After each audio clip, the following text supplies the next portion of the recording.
Students, welcome to the class with me, Savita Khatkar. Students, in today's video, we are going to study about rules for subject verb agreement. If you want to know more about subject verb agreement, previous video में हमने उसी को लेकर discuss किया है, so watch that video for more information. So let's start our today's topic, rules for subject verb agreement. Subject verb agreement के rules को जानने से पहले हम वापस रिवाइज कर लेते हैं एग्जैक्टली सब्जेक्ट वर्ब एग्रीमेंट होता क्या। So for making a sentence grammatically correct a verb must agree with its subject in number. एक सेंटेंस को ग्रामेटिकली करेक्ट करने के लिए A verb must agree, एक verb agree होती है, उसका agreement होता है उसके subject के साथ इन numbers को लेकर। Means in any sentence singular subject must have singular verb and plural subject must have a plural subject. Means if a subject is singular then we use verb in singular form, and if a subject is in plural then we use the verb also in plural form. अगर हमारा subject singular है तो verb भी singular ही use होगी, और अगर subject plural है then we use verb also in plural form. So this is the basic rule when the subject is in the third person. ये एक बेसिक रूल है कि जब हमारा सब्जेक्ट थर्ड पर्सन में होगा तब का। अब हम इसको एग्जांपल की हेल्प से समझते हैं। When subject is singular, जब हमारा सब्जेक्ट सिंगुलर में हो उस टाइम।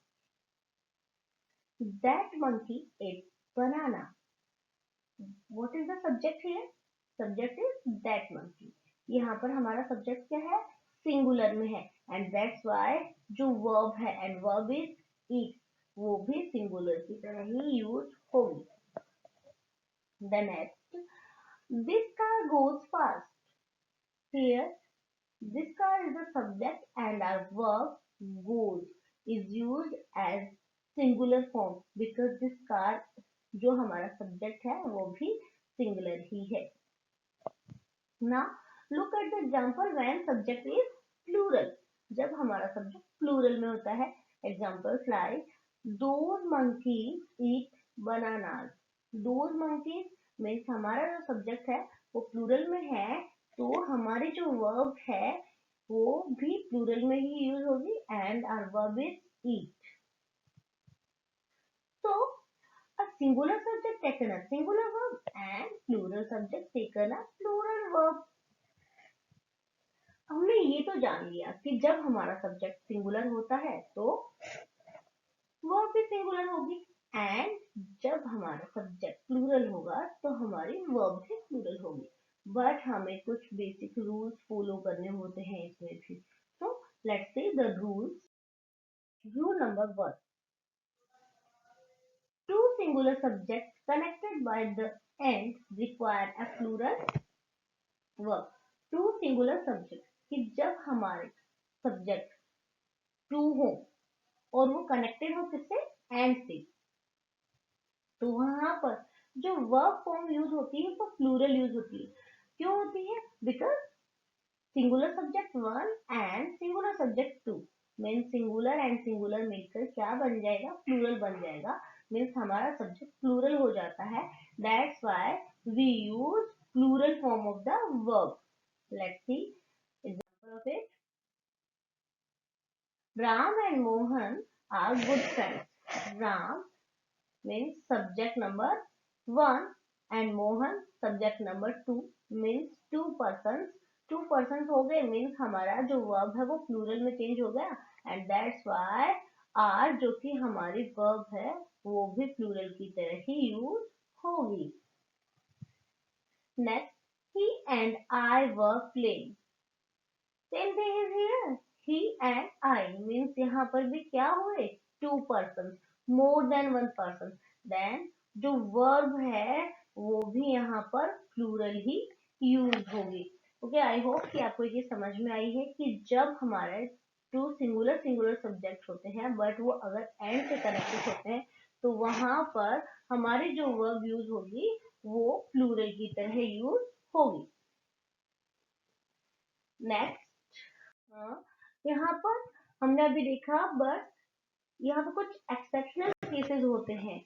मीन्स यदि दो नाउन मिलकर एक ही आइडिया को एक्सप्रेस करते हैं तो वर्ब सिंगुलर होगा, क्योंकि अभी हमने पढ़ा कि एंड से कनेक्ट होते ही हम प्लूरल वर्ब यूज करते हैं, लेकिन अगर सेम आइडिया को एक्सप्रेस किया गया है तो हम सिंगुलर वर्ब यूज करते हैं। एग्जाम्पल जैसे bread and milk is our food. तो यहाँ पे ब्रेड एंड मिल्क जो है वो खाने की चीज को बता रहे हैं। Means this is a combination of food items that is one thing only, so we use here। तो इसीलिए हमने इसका यूज यहाँ पर किया है। Okay, next rule number 2, two or more singular subjects joined by or nor require singular verb। Two और more singular subject, जब दो या दो से ज्यादा सिंगुलर सब्जेक्ट होते हैं और वो ज्वाइन होते हैं और नोर से, तो वहां पर भी सिंगुलर वर्ब ही यूज होती है। Example like singular subject 1 and singular subject 2, but वो कनेक्टेड किससे हैं? और नोर से। जैसे neither food nor water was found there. Neither food, ना ही फूड ना ही वाटर। तो मीन्स यहाँ पर हम सिंगुलर सिंगुलर को लेकर ही बात कर रहे हैं, इसीलिए जो कि कनेक्टेड है नोर से, और इसीलिए हम वहां पर जो वर्ब की फॉर्म है वो क्या यूज करेंगे? हम वहां पर वर्ब की फॉर्म सिंगुलर यूज करेंगे। Okay, let's see the rule number 3। Rule number 3 is that if two subjects connected by either or neither nor are of different persons, तो different persons के लिए तो होते हैं, then we use the verb that agrees with the subject nearest to it। तो जब either और neither और का यूज होता है डिफरेंट पर्सन के लिए, तो उस समय जब हम वर्ब यूज करेंगे तो हम ये देखेंगे कि जो नियरेस्ट होते हैं हमारे सब्जेक्ट के पास में, जो वर्ब के पास में जो नियरेस्ट सब्जेक्ट होता है उसके अकॉर्डिंग हम वर्ब यूज करते हैं। तो let's see it with the help of example like either you or your brothers are lying. Here either you means subject but not nearest। ये nearest नहीं है, ये हमारे सब्जेक्ट जो है ये वर्ब के पास में नहीं है। Then next, brothers is in plural form and it is also nearest of the verb, that's why जो verb है वो brothers के अकॉर्डिंग यूज होगी। यहाँ पे जो वर्ब के नियरेस्ट है उसके अकॉर्डिंग होगी, और आर जो है वो हमारी वर्ब है तो वो प्लूरल यूज होगी, बिकॉज वर्ब के जो नियरेस्ट सब्जेक्ट है वो प्लूरल है, इसीलिए ये प्लूरल की तरह यूज होगा। Rule number 4, in sentences being with here and there the subject placed after the verb। बहुत सारे सेंटेंसेस होते हैं जिनके अंदर here and there आता है, तो वहां पर जो सब्जेक्ट होता है वो वर्ब के बाद यूज होता है। जैसे कि here are the notebooks and the pencils। here are the notebooks and the pencils। तो वर्ब जो है are वो हमारे सब्जेक्ट से पहले यूज हुई है नोटबुक। क्यों? क्योंकि यहाँ पर here का यूज हुआ है, तो हमें यही ध्यान रखना है कि बहुत सारे सेंटेंसेस होते हैं इनमें जब सब्जेक्ट हमारा नोटबुक्स प्लूरल है और यहाँ पर भी सब्जेक्ट हमारे पेंसिल्स प्लूरल हैं, दोनों ही प्लूरल फॉर्म में आए हैं, तो हमारी वर्ब तो मस्ट है कि वो प्लूरल फॉर्म में ही यूज होगी, क्योंकि दोनों ही सब्जेक्ट जो है वो प्लूरल है और वो सब्जेक्ट से जस्ट पहले यूज होती है। Okay, next rule number 5, the verb is singular if the sentence begins with. हमारी वर्ब सिंगुलर होगी अगर हमारा सेंटेंस स्टार्ट होता है किससे? Each, everyone, everybody, anyone, someone, somebody, nobody, no one। अगर ये वर्ड्स आते हैं, सेंटेंस इन वर्ड से स्टार्ट होता है, तो हमारे जो वर्ब है वो सिंगुलर की तरह यूज होगी। Examples like each of the girl has long hair, हर एक लड़की की, प्रत्येक लड़की की। तो यहाँ पर सिंगल की बात की गई है, इसीलिए हैज जो है हमारी वर्ब वो सिंगुलर यूज होगी। Next, the verb is singular if the sentence begin with, हमारी वर्ब और कब सिंगुलर की तरह ही यूज होगी, अगर हमारा सेंटेंस स्टार्ट होता है मच और अ लिटिल से, तब भी हमारी जो वर्ब है वो सिंगुलर की तरह यूज होगी। जैसे much of this topic has already been discussed, तो यहाँ पर भी सिंगुलर वर्ब ही यूज होगी, क्योंकि यहाँ पर हमारा जो सेंटेंस है वो मच से स्टार्ट हुआ है, और मच का मीन्स भी यही है यहाँ पर। जो हमारा सब्जेक्ट है वो जो है सिंगुलर की तरह ही यूज होगा, क्योंकि पूरे टॉपिक के लिए है, एक ही टॉपिक की तो बात हो रही है। मच ऑफ दिस टॉपिक, इस टॉपिक के बारे में बात हो रही है, सिंगल किसी एक टॉपिक के बारे में बात हो रही है इसलिए। और जो रिमेनिंग है हमारा वो वर्ब फ्रेज है, और हैज हमारी वर्ब है जो कि सिंगुलर की तरह यूज होगी।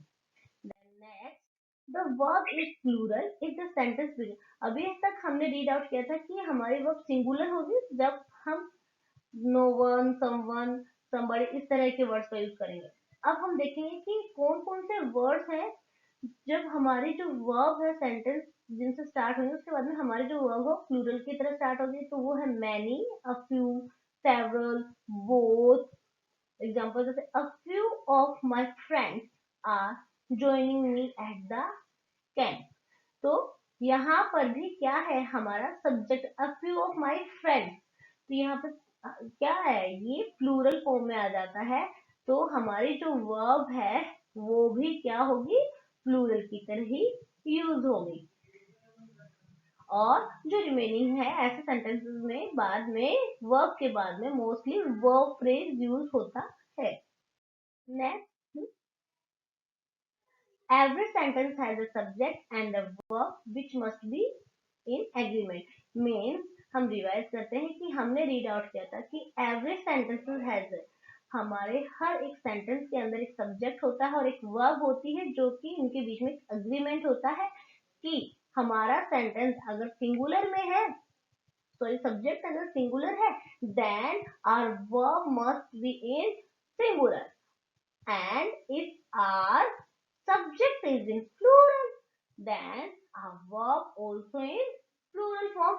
तो बस हमें इन चीजों का ही ध्यान रखना है, किन चीजों का ध्यान रखना है, singular verb then singular subject and plural verb means plural subject. तो स्टूडेंट्स आई होप कि आपको ये सब्जेक्ट वर्ब एग्रीमेंट के रूल समझ में आए होंगे, और अगर सब्जेक्ट वर्ब एग्रीमेंट के बारे में आपको और अधिक जानकारी चाहिए तो प्रीवियस वीडियो में मैंने उसी से रिलेटेड इंफॉर्मेशन दे दी है, साथ ही साथ बुक एक्सरसाइज भी करवाई हुई है, तो प्लीज वॉच दैट वीडियो।